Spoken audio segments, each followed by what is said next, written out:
to introduce U.S. Vice President Harris. Madam Vice President.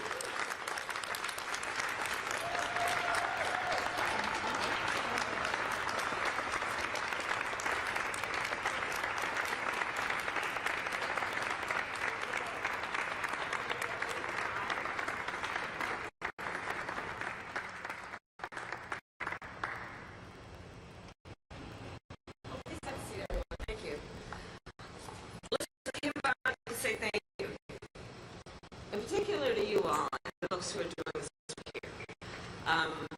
A.B. Wendell, I'm to the Congress.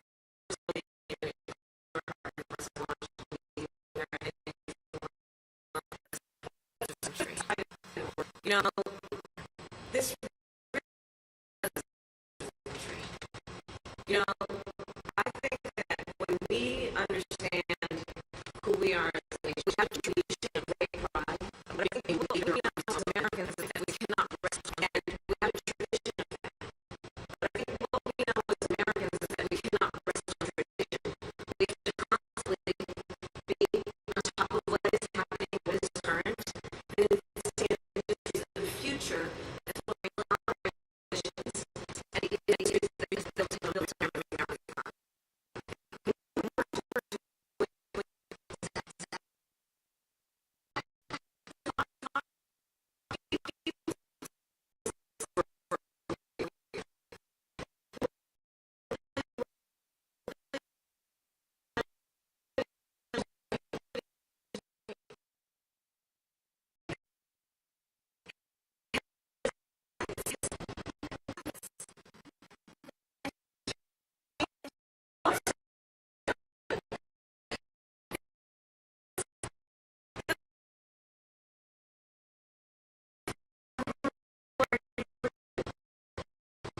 And if we're really going to strengthen America, we got to understand that we can do many things at once. We can do industries of the future.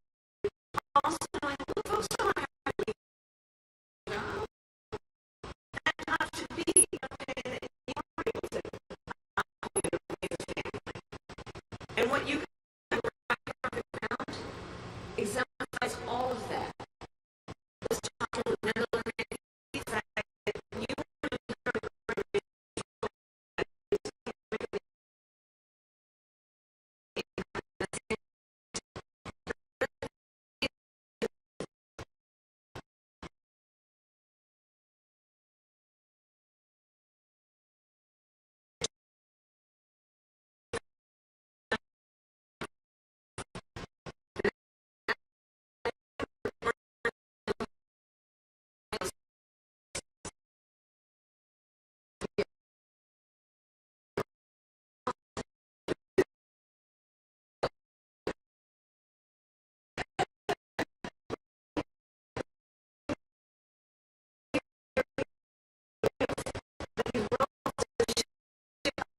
American-based manufacturers. You're doing work that's about building a clean energy economy. And I guess, again, investing in workers. Ron told me you're going to be hiring 1,300 new workers starting today. Good paying jobs, 89,000.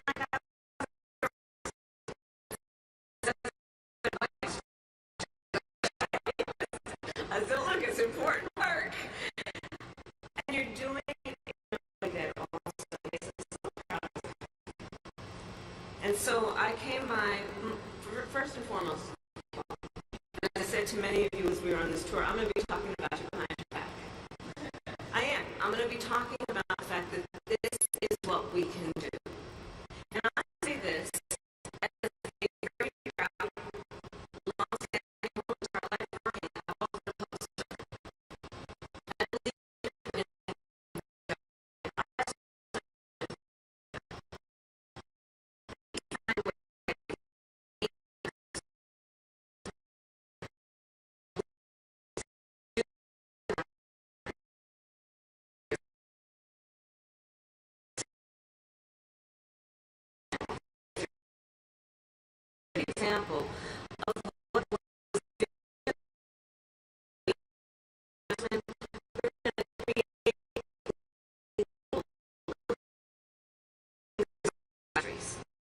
through the chip,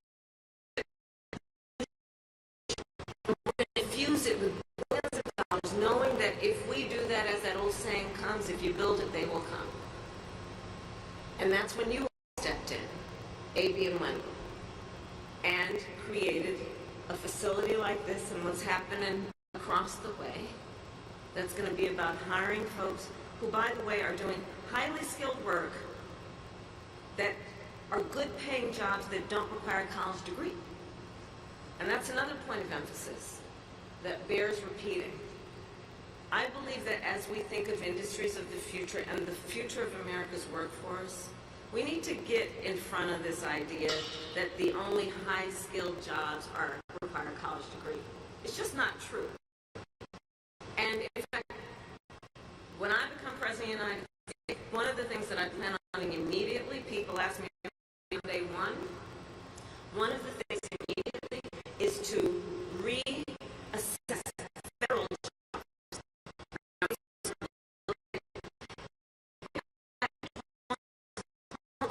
college degree, because here's the thing, that's not the only qualification for a qualified worker. You got to look at the skills, you got to look at the experience. And again, you all are making that real and showing that on the ground right here. So there are many points that are about how do we think about the future of work, the future of the workforce, the future of American industry, in a way that understands that we should be optimistic about what's possible. And look, we are 8 days out from an election, so I just got to also talk about the contrast, because my opponent spends full time talking about just kind of diminishing who we are as America and talking down at people, talking about, I don't know, we're the garbage can of the world. We're not. Just recently did a radio talk show and talked about how he'd get rid of the CHIPS Act. That was billions of dollars investing in just the kind of work that's happening here. And you know how we created tax credits to create incentive for the private sector to do this work? That's good work. When he was president, he sold advanced chips to China that helped them with their agenda to modernize their military. That's not about what's in the best interest of America's security and prosperity, which should be two of the highest priorities for President of the United States. So I say all that to say that there is a choice that the American public, a very serious choice, presented in the next 8 days. And as much as anything, it is a question about what is the direction and the future that we want for our country. And I will refer to what you all are doing here to tell you that you are a source of my optimism and also my ambition about what we are capable of when we're focused on our capacity and we are focused on the future in such a meaningful manner. Thank you very much for what we're doing, and about you. Thank you.